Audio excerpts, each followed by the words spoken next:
여러분 안녕하십니까? 대한민국 대표 투자 뉴스 플러스 시작합니다. 오늘은 새해 첫날을 맞은 우리 증시 소식으로 출발하겠습니다. 오늘은 증권부 박혜린 기자와 함께 시작하겠습니다.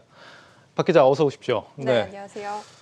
오늘 증시 개장식이 열렸는데 평소랑은 좀 다른 특별한 모습이 엿보였다면서요? 네, 맞습니다. 오늘 이재명 더불어민주당 대선 후보와 윤석열 국민의힘 후보가 나란히 개장식에 참석을 했습니다. 여야 대선 후보가 이렇게 이례적으로 개장식에 참석한 건 이 대선의 캐스팅 보트로 떠오른 청장년층의 대다수가 일명 동학개미이기 때문입니다. 따라서 올해 자본시장 변화에 국민적 관심이 그 어느 때보다 뜨거운 상황인데요. 개장식 현장에 문영민 기자가 다녀왔습니다. 함께 보시죠. 2022 이민년 주식시장 개장 첫날 코스피는 붉은 돛을 올렸습니다. 2998선으로 장을 연 코스피는 상승 흐름을 이어가며 장을 마쳤습니다. 올해 3월 대선을 앞둔 여야 유력 후보들은 일제히 증시 개장식에 참석해 자본시장 활성화를 외치며 정책적 지원을 아끼지 않겠다는 입장을 밝혔습니다.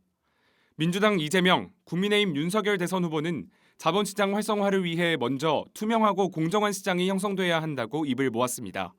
주가 조작이라든지 시세 조정과 같은 이런 불공정의 행위를 매우 엄단해서 성장성과 투명성과 공정성을 갖춰서 우리가 앞으로 3천 시대를 이미 도달했지만 4천 시대를 넘어서서 5천 포인트 시대를 향해 가는 그런 원대한 대장정이 현실화되기를 기대합니다.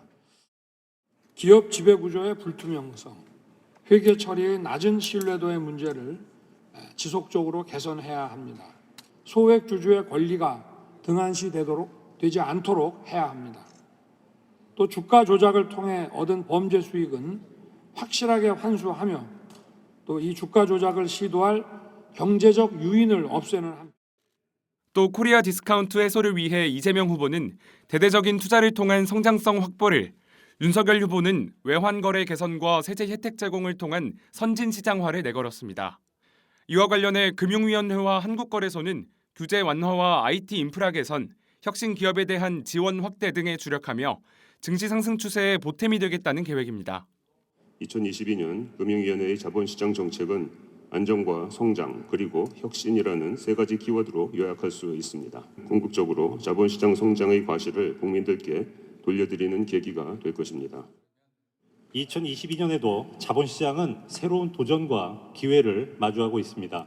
지금까지의 성과에 안주하지 않고 미래의 도전 과제를 하나하나 완수함으로써 월드클래스 선진 시장으로 우뚝 서겠습니다. 이러한 가운데 증권업계는 올해 우리 증시에 대해 낙관적인 전망을 내놨습니다.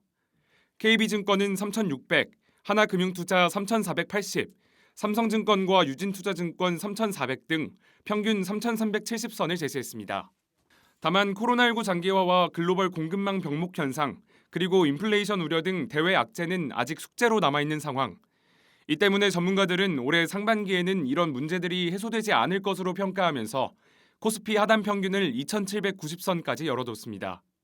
올해 증시를 주도할 업종에 대해서는 메타버스가 지속될 것으로 전망했고, 이어 반도체와 자동차 업종의 본격적인 턴어라운드가 이뤄질 것으로 내다봤습니다. 지난해 하반기 3,000선 안팎에서 등락을 반복했던 코스피가 2022년에는 지루함을 깨고 강한 상승세를 보여줄 수 있을지 시장과 투자자들의 관심이 쏠리고 있습니다. 한국경제TV 문형민입니다. 코리아 디스카운트를 해소하겠다. 두 후보 모두 이 부분을 강조하는 걸로 보입니다. 박 기자, 지금 두 후보가 모두 좀 비슷한 목소리를 내고 있긴 한데 세부적인 공약들을 보면 좀 차이가 있죠?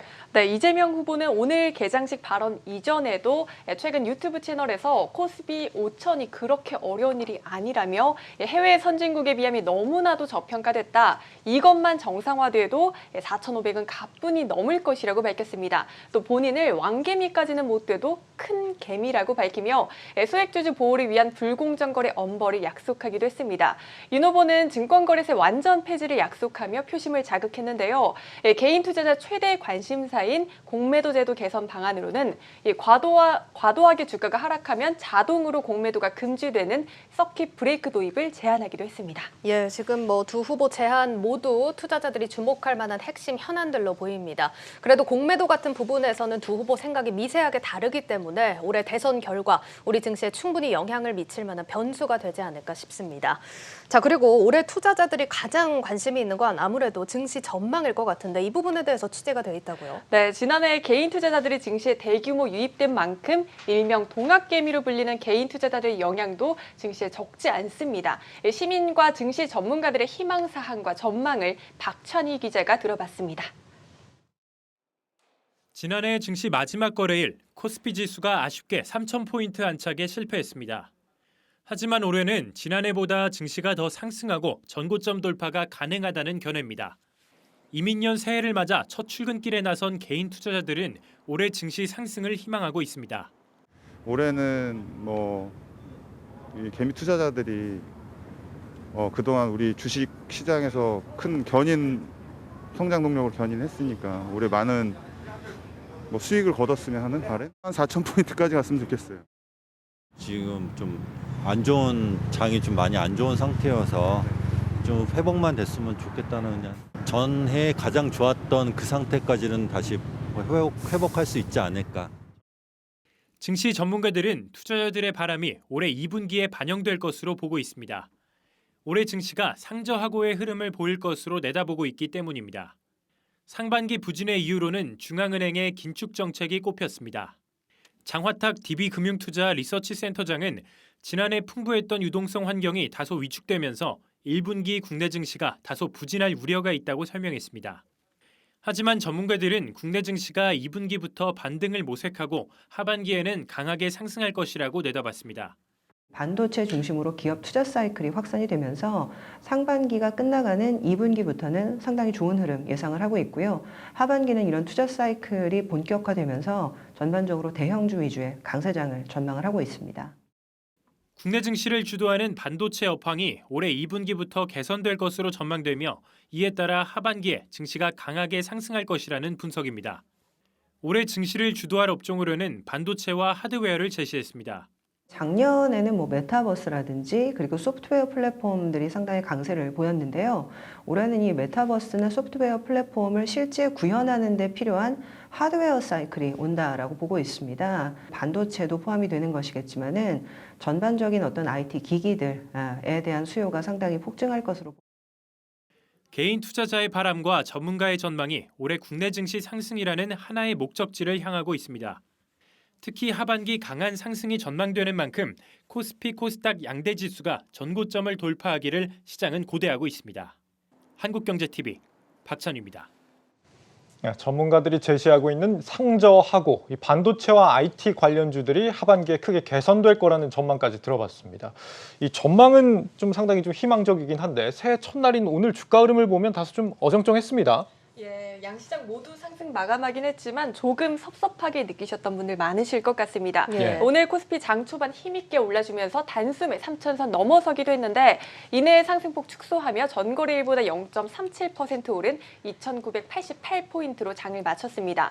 외국인과 개인이 지수를 끌어올린 한편 기관은 8천억 원가량의 매물을 쏟아냈습니다. 마찬가지로 상승 출발했던 코스닥은 개장 후 1시간여 만에 하락 전환하더니 다행히 0.37% 오른 1,037.83포인트로 장을 마쳤습니다. 오늘 동학개미들의 자금력 실감할 수 있었는데요. 개인 투자자들 오늘 양시장을 합쳐 약 1조 원에 가까운 자금을 베팅했습니다. 기관들이 오늘 자금을 좀 매도한 그 배경에는 뭐가 있다고 봐야 됩니까? 예, 연말 배당을 받고 물량을 정리한 것도 영향을 준 것 같고요. 원달러 환율이 상승하고 헝다 이슈로 인해서 투자 심리가 위축된 것도 영향을 준 것으로 풀이됩니다. 그렇군요. 지난주에도 우리가 좀 짚어봤지만 올해 이제 최고 3,600까지도 갈 거다 이런 증권사도 있는 상황입니다. 1월에는 그렇다면 어떤 흐름을 이어갈 것이냐 어떻게 전망되고 있습니까? 네, 증권업계 얘기를 좀 들어봤는데요. 신한금융투자와 KB증권 등 국내 증권사 4곳의 1월 코스피 지수 전망치는 평균 2,900에서 3,127포인트로 집계됐습니다. 코스피 하단은 KB증권의 경우 2,870포인트로 가장 낮았고 상단은 신한금융투자와 키움증권이 제시한 3,150포인트가 가장 높았습니다. 예, 사실 1월 첫 거래 오늘 가장 많이 들렸던 얘기가 1월 효과입니다. 네. 사실 작년 산타 랠리는 좀 미미하게 좀 끝이 났는데 1월 효과에 대한 기대감이 좀 큰 것 같습니다. 어떻습니까? 네, 맞습니다. 참고로 1월 휴가는 새해 기대 심리로 인한 랠리를 뜻하는데요. 전문가들은 전문가들은 올해 1월 효과가 극적으로 나타날 수 있다고 기대감을 표하고 있습니다. 외국인의 매수세에 기대를 거는 건데요. 외국인의 매수세는 달러의 완만한 약세가 전제돼야 하는데 최근 시장에선 오미크론 우려와 함께 인플레이션 압력이 완화되고 있는 만큼 달러가 하락세를 보일 가능성이 높다고 보고 있습니다. 그렇다면 어떤 업종에 수급이 집중될지 궁금하시죠? 전문가마다 의견이 조금씩 다르긴 하지만 주로 대형주에 집중하는 모습입니다. 삼성증권은 수급의 키를 쥐고 있는 외국인이 선호하는 반도체와 자동차, 또 유통과 운송 업종이 우호적일 것이라고 판단했습니다. 신한금융투자 역시 이 외국인 자금 유입에 따라 시가총액 상위 대형주가 상대적으로 유리하다고 보면서 이 반도체 중심으로 시총 대형주 위주로 비중을 늘리는 전략이 유효하다고 조언했습니다. 그러니까 외국인 수급이 붙는 시총 상위 대형주를 주목하자 이런 얘기인데 저희도 뭐 계속해서 다뤄왔지만 반도체에 대한 전망이 특히 좋네요. 네, 맞습니다. 이 지난해 말부터 뉴스앤마켓에서 계속해서 다뤘듯 증권업계에서 올해 주도주로 반도체를 단연 꼽고 있습니다. 반도체 업황이 올해 하반기 본격 턴어라운드 할 것이라고 보고 있는 건데 주가는 보통 업황을 6개월 정도 선행하는 경향이 있기 때문에 연초에 반도체주의 주가 흐름이 긍정적일 것이라고 전망을 하고 있는 겁니다. 따라서 우리 증시의 대장주인 삼성전자와 SK 하이닉스의 주가 흐름에도 청신호가 켜졌습니다. 진짜 이 반도체 기업들 목표 주가도 좀 올랐습니까, 그러면? 예, 맞습니다. 대신증권은 지난달 삼성전자 목표 주가를 10만 원에서 12만 원까지 올려 잡았습니다. 12만 원이라고 하면 현재 증권가에서 제시한 목표 주가 중 최고치입니다. 올해 연간 영업이익 전망치를 52조 7천억 원에서 58조 5천억 원으로 상향 조정한 데 따른 겁니다. 또 오늘 유진투자증권이 SK 하이닉스의 목표 주가를 13만 원에서 16만 원까지 상향 조정했습니다. 유진투자증권은 메모리 반도체의 가격 상승 압력을 높일 만한 변수가 발생했다고 분석했는데요. 중국 시안에는 삼성전자 낸드 팹과 마이크론의 디램 후공정 팹이 있는데 이 디램 현물 가격이 오르고 있는 상황에 코로나로 인해 중국 시안이 봉쇄가 됐습니다. 따라서 메모리 업황에 변수가 발생했다는 설명을 덧붙였고요. 유진투자증권은 이 시안 봉쇄가 1분기 메모리 가격 변수가 될 수 있다며 하이닉스의 올해 영업이익 전망치를 13조 9천억 원으로 기존보다 14%나 상향 조정했습니다. 12만 전자, 또 16만 하이닉스 전망들이 상당히 장밋빛입니다. 뭐 좋은 소식이긴 하지만 사실 지난해 말에 갑자기 또 반도체 실적이 좋아진다 이런 말이 나오면서 갑자기 증권가의 전망도 달라진 부분이 있기 때문에 투자자들이 이런 전망을 완전히 신뢰하기까지는 조금 더 시간이 걸리지 않을까 싶네요. 그렇습니다. 뭐 당장 반도체 재고가 좀 쌓여 있는 문제, 뭐 2, 3분기 정도는 돼야 해소가 된다 이런 얘기도 있고 그와는 반대로 지금 지난해부터 갑자기 이제 실적이 좋아지는 이유에는 이제 데이터 센터 북미 지역에서 서버용 디램 수요가 좀 많아지고 있기 때문에 이런 부분이 오히려 호재가 계속 이어질 거다 이런 전망도 있는 것 같아서 이 실적 면에서 충분히 개선이 나올 수 있을지 이런 부분들은 아마 좀 시간을 좀 두고 지켜봐야 될 것 같습니다. 또 기대를 모으는 업종 어디가 있습니까? 또 연초인 만큼 정책 수혜 관점에서 접근하는 것도 유효하다는 설명이 나옵니다. 증권업계에선 경제정책 방향에 따른 성장이 기대되는 업종에 주목해야 한다고 조언을 하고 있는데요. NH투자증권의 현 정부는 임기 말까지 코로나19 대응 내수 부양에 공을 들일 전망이라며 낙폭 과대와 또 정책 수혜 관점에서 유통 등 내수 소비주에 관심이 필요하다고 조언했습니다. KB증권의 경우에 인공지능에 주목을 했습니다. 2022년 경제 정책 방향을 토대로 정부 정책이 인공지능의 적용 분야 확장을 지향한다고 판단하며 이는 곧 성장에 대한 기대감을 높여줄 변곡점을 의미한다고 설명했습니다. 한국투자증권은 올해 성장 기회가 더욱 높아진 종목으로 메타버스와 NFT 등을 꼽았습니다. 또 이를 구현하는 IT 산업에도 관심을 가져볼 것을 조언했습니다. 뭐 이렇게 유망 업종들 이외에 또 주목을 해봐야 하는 게 대형 공모주들입니다. LG 에너지솔루션은 정말 상장이 얼마 남지 않았고 대여들이 또 많이 출격을 예고하고 있지 않습니까? 맞습니다. 올해 1분기에는 LG 에너지솔루션과 현대 엔지니어링 등이 상장을 앞두고 있습니다. 특히 LG 에너지솔루션은 이달 27일 상장합니다. SK증권이 오늘 LG 에너지솔루션의 적정 시가총액을 무려 100조 원으로 추산을 했습니다. 몸값이 실제로 100조 원을 달성하면 SK 하이닉스를 제치고 유가증권 시장 시총 2위에 오르게 됩니다. SK증권은 LG 에너지솔루션에 대해 지난해 매출액이 17조 8천억 원, 영업이익은 1조 원으로 예상이 된다며 오는 2025년까지 연평균 24%씩 성장할 것이라고 예상했습니다. 또 LG화학을 통한 양극재 등 배터리 소재 내재화는 기업 가치의 프리미엄 요인이 될 전망이라고 봤습니다. 예, LG 에너지 솔루션의 상장으로 코스피 시총에도 큰 변화가 있을 것 같습니다. 사실 저희가 이렇게 기대감 섞인 얘기를 나누고 있긴 하지만 LG 화학 주주분들은 또 마음이 편치 않으실 것 같아요. 네, 맞습니다. LG 화학의 주가에 당장 빨간불이 켜졌습니다. 단적으로 유한태증권은 올해 LG 화학의 연간 영업이익이 지난해 대비 32% 감소한 3조 6천억 원이라고 추정했습니다. LG 에너지 솔루션 상장 후 지분율 하락과 또 석유화학 부문 실적 둔화를 예상한 건데요. 목표 주가는 기존 97만 원에서 78만 원으로 약 20%나 하향 조정했습니다. 사실 가장 보수적으로 평가한다면 바닥권 주가는 55만 원 수준이 될 수 있다고도 덧붙였습니다. 이달 27일에 상장한다는 LG 에너지 솔루션 공모가가 어느 정도로 지금 추산이 되고 있어요? 네, 현재 희망밴드는 27만 7천 원에서 30만 원입니다. 이달 11일과 12일 기관 수요 예측을 거쳐 최종 공모가가 결정될 예정이고요. 18일에서 19일에 일반 청약이 진행됩니다. 청약을 받는 증권사는 KB증권과 대신증권, 신한금융투자 등 무려 7개 증권사에서 가능합니다. 또 상장은 27일입니다. LG 에너지 솔루션을 시작으로 1조 원이 넘는 몸값의 기업만 올해 14곳이 출격을 예고하고 있습니다. 네, 이 마지막으로 또 한 가지 기대를 모으는 분야 하면 역시 이제 바이오 헬스 분야입니다. 올해 정부가 이제 빅3 산업으로 꼽기도 했기 때문에 아마도 이제 전폭적인 지원이 있을 것이다 이렇게 기대가 되는데 우리 제약 바이오 기업들 실적 기대가 상당히 좀 큰 상황이죠? 네, 맞습니다. 투자에 투자를 거듭한 K제약 바이오 기업들이 올해 매출 2조 원을 달성할 것이라는 전망이 나옵니다. 자세한 내용 정재용 기자와 리포트 함께 보시죠. 코로나19 장기화로 매출 성장세가 둔화됐던 제약 바이오 기업들이 올해 본격적인 매출 증대에 나설 예정입니다. 먼저 시장에서는 셀트리온과 셀트리온 헬스케어가 각각 연매출 2조 원을 올릴지 관심이 큽니다.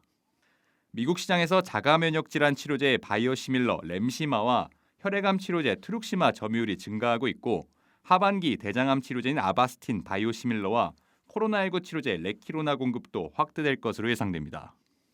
이에 따라 셀트리온과 셀트리온 헬스케어의 연매출은 지난해 각각 1조 8천억 원, 1조 7천억 원에서 올해 처음으로 2조 원대에 진입할 것으로 관측됩니다. 삼성 바이오로직스도 올해 2조 원에 근접한 매출을 올릴 것으로 예상됩니다. 올해 상반기 mRNA 백신 생산 설비 증설이 완료되면 위탁 생산 수주 물량은 더 늘어날 것으로 기대됩니다. 또 연말 총면적 23만 8천 제곱미터의 송도 4공장의 시험 생산 돌입도 예고돼 있어 내년에는 확고한 연매출 2조 원을 기록할 것으로 예상됩니다. 여기에 얀센으로부터 기술 수출 성과 보수 마일스톤 2천억 원을 받을 것으로 기대되는 유한양행과 국산 신약 34호 위식도 역류질환 치료제를 개발한 대웅제약의 약진도 눈여겨볼 점입니다. 시장에서는 지난해 백신과 치료제 등 코로나19 트렌드에 따라 가려졌던 기업들의 본업이 올해 본격적으로 드러날 것으로 예상합니다. 4분기까지는 회복폭이 좀 컸고 전체적으로 봤을 때는 뭐 매출이나 영업이 훨씬 많이 좋아질 거라고 판단하고 있고 코로나 관련 바이오주들 떨어지면서 같이 기대감을 하락 엄청 크게 했잖아요. 바이오 트렌드에 맞게 완전적인 기술을 갖고 있는 회사들은 퍼포먼스를 나올 시기가 됐거든요. 올해 매출 2조 원을 넘거나 근접할 것으로 기대되는 제약 바이오 기업은 총 5곳입니다. 각자 신약 출시와 기술 수출, 위탁 생산 확대로 매출 1조 원 시대를 연 이들 기업들의 2조 클럽 입성이 머지 않았다는 분석입니다.